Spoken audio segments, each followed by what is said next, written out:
Sooners wrestling. So we know, well, we don't necessarily know who's wrestling for the Sooners. There's a little bit of gamemanship here. And this is going to be Gerrit Nijenhuis, Pennsylvania wrestler, great wrestler, transferred in from Purdue. He's done some good wrestling. He needs to do more of it now. But the question is, who he's going to wrestle. Is he going to wrestle Tanner Cook, or is he going to wrestle Connor Gaynor, okay, for the Jackrabbits? And to be honest with you, I don't know as I'm going to be able to tell. I've got that pictures right in front of me, but I'm also old and blind. I think this is Connor Gaynor. And I'm judging that actually on the beard or lack thereof. Nice leg attack. And that's where he likes to be in that fireman's carry. He's got a takedown looking for back points. And he's got a Turk, I believe. Yes, he does. And nice move by Mr. Nijenhuis. And he's got a 2-0 lead. The headgear is off. They're going to pause it in a second. But nice attack. Oh, he's looking for tilts there. Gerrit Nijenhuis is a Pennsylvania mat wrestler, big bar arm guy in high school, I believe. And looking for a big mat return here. He's wrestling a tall drink of water. And this is Mr. Gaynor, I believe, who just got mat return, but looking for a roll there. But like I said, Pennsylvania boys know how to wrestle on the mat. They are the #1 high school wrestling state in the country. At one time, Oklahoma would have contended that, but I'll tell you, Oklahoma's coming back. Their wrestling is improving. It's a smaller state, though. Tough to contend. Okay, so 52 seconds left in the period. Nijenhuis was, and you're seeing this, he got it in the high crotch, took the arm, and then stacked his opponent up and slipped his head. Went into a Turk there. Good wrestling by Gerrit Nijenhuis. And here's the deal. He has not been starting this year. I don't know what kind of condition he's in. This does not hurt him, okay? They're having some headgear difficulties. This is a nice break for Gerrit Nijenhuis. He evidently is not like Samson, because when he came, he had very, very long hair. He's cut it off, and yet still performing admirably. Two-time Pennsylvania state champion, I believe. From Cannonsburg, PA, that's Western Pennsylvania. That's wrestling country, my friend. Shout out to the Waller family. Big Rob Waller was a teammate of mine at Slippery Rock, and Little Rob was a national champion wrestling here for the Oklahoma Sooners. Two-time All-American. Rob runs a nationally renowned, Big Rob, well, they both do, runs a nationally renowned All-American Wrestling Club. So wrestling fans, get out there. Young wrestlers, get out there, learn some wrestling. Okay, Nijenhuis can wrestle on top. He's not going to give up. Nice leg lace. And he's going to try a Navy ride and get his opponent to his back there. You got to go elbow deep on that. He lost it. Mr. Gaynor is a tall drink of water. In the words of his coach, he's funky, he's Gumby, and but he's been injured and he's been out a bit. So we'll see his conditioning. He got a nice break as well. And Nijenhuis in on the leg. Oh, spladle attempt. But Nijenhuis has that leg back. It's coming out the back door. And I think, are they signaling locked hands? Or just that he's in on the leg and he can't hang there or get hit for stalling. Yeah, they are going to hit him for stalling. He dropped down to the leg and hung there. You can't do that on top. There's going to be a little conversation perhaps with the official. Roger Kish can't question the call, but he can ask for a clarification of the rules. And he chooses to do neither at this time. I think he chose wisely. But once again, this is a nice break. Now you see Connor Gaynor with his hands on his hips bent over. So I think the fact that he's been out has affected him. Hands on the hips again. But this is not a bad break for Gerrit Nijenhuis, who was down maybe for the first time, 165. He started off at 74.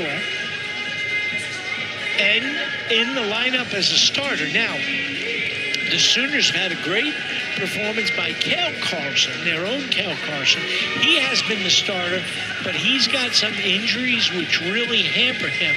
The unfortunate thing is his pastor is here. He's got church members here. They're all rooting for the Carlson family. And let me say, I got a text from his pastor. Let's see what he said. We're here cheering on Cale Carlson. His whole family's from Minnesota. He's up against the Gator Bacon guy. So I'm not sure what the Gator Bacon boy is, but Connor Gaynor is a funky Gumby, and he's battling hard. But remember, he's not been in the lineup. The other alternative for them was Tanner Cook from Ilion, New York, a former New York State champ and a very dangerous pinner. So there's a reason that Connor Gaynor's in the lineup. He's only 2-6, but he can wrestle. But I think this was a good call in terms of style matchup on the part of Coach Kish. And Gerrit Nijenhuis is beginning to dominate a little bit on top. He's working those wrists. And I think the injuries may be playing a part in Gaynor's performance on bottom. He's got his head down, but he's funky. He can elevate from there. Nice bumps. Your opponent starts to get position, bump him, pull him, tug him, move your opponent, and get on those wrists, which is exactly what Gerrit Nijenhuis is doing, and he's keeping good pressure, planting his feet, digging in. He's a good mat returner because Gaynor's up on his feet, but he's going to let him go.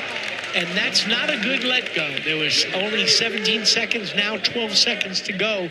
Would have been nicer and smarter, but he's in on a nice shot. The question is, how are we going to do with time? I don't think he's going to score, but that was a nice opportunistic shot. The period ends, first period ends with the Sooners up by a 3-1 score, but they've got 2 minutes and 19 seconds riding time. It's Nijenhuis's choice. He defers. Now, interestingly enough, Gaynor chooses bottom. Sometimes the thinking is, well, your opponent may look for more points and just let you up. But I don't think that Nijenhuis is going to give away anything here. He's tough on top. He also can turn. I think you're going to see him try and stay there. Nice head pry on top. He's looking for a tilt there, but he could be a little bit of trouble there. And he not giving that up. Okay, but here's the situation. He's in on the leg, and he's going to get hit for stalling again. They're going to call. Once the action stops and Gaynor no longer has an opportunity for a reversal, they're going to call stalling on Nijenhuis, and that'll be another point. Okay, so he called the stalling. You can't drop down to a leg and continue to hold it. You've got 5 seconds, and you got to be out of dodge. So what do we have here? A 3-2 score, but still a bundle of riding time on the part of Gerrit Nijenhuis. And it's all tied up at 3-3. Oh, because he let him go. Okay, that's probably a wise move right there. So tie score, but Nijenhuis is up by riding time. Nice double leg, moves to a single. Does Nijenhuis, nice spin behind by Gaynor. And we're going to be in a stalemate position here. Okay, so 53 seconds to go. Nijenhuis not afraid to shoot, we know that. Like to see him get that inside tie. He's got nice firements, nice dumps.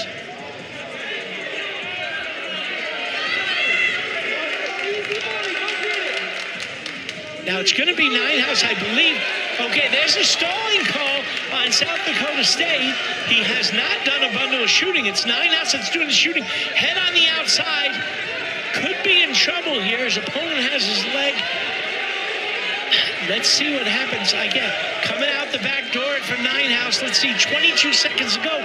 But that's a long drink of water feeding his hips. He's got the head outside. Can he get to it double? I don't think. Okay, so what's happened is,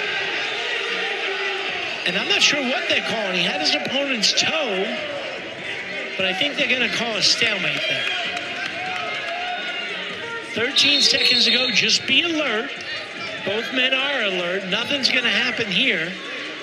And they're going to go into the third period with the score tied, but with Gerrit Nijenhuis with 2 minutes and 40 seconds of riding point. That's another point for him, and he wants to choose neutral. I'm surprised, because he can wrestle on bottom. Now, here's the deal.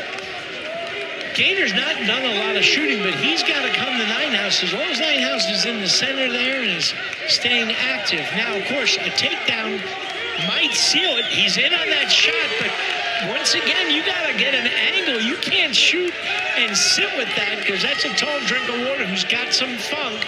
He's going to look for spladles. He's going to look to get your head outside and sit on you. And we're probably going to wind up. He's on that ankle again. We're in a precarious position. But is our head under the leg? I can't see. If we are, pretty good opportunity for a stalemate. You got to get some height there. Uh-oh. We're in danger of getting cradled here. We might see a stalemate. And there it is. I'm telling you, Gerrit Nijenhuis, let him come to you a little bit, my friend.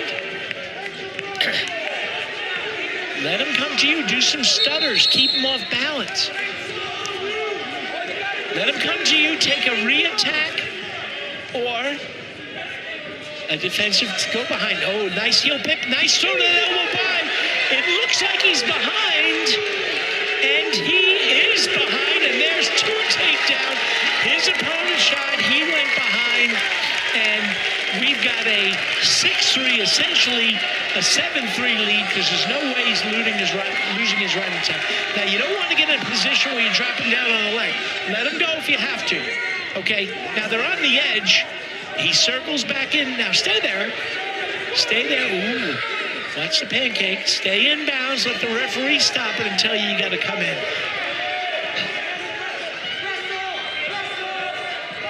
They're eating a lot of clock. That was smart. Ate a lot of clock on the side of the mat. Now, be alert on the whistle. He's got to come. We're up by 2 in riding time, so a takedown on the part of the jackrabbit would tie it. But good stance, and he's, oh, nice drag attempt. A little, not quite enough for the jackrabbits, and another big win by the Oklahoma Sooners, who go up by a score of 13-11. And kudos to Gerrit Nijenhuis, who steps in for a very Gaynor and good Cal caution, but one who's been struggling with injury. And the Sooners go up 13-11. Regardless of the score, there's some great wrestling here. Wrestling fans, I'm sure those who are watching are really enjoying it.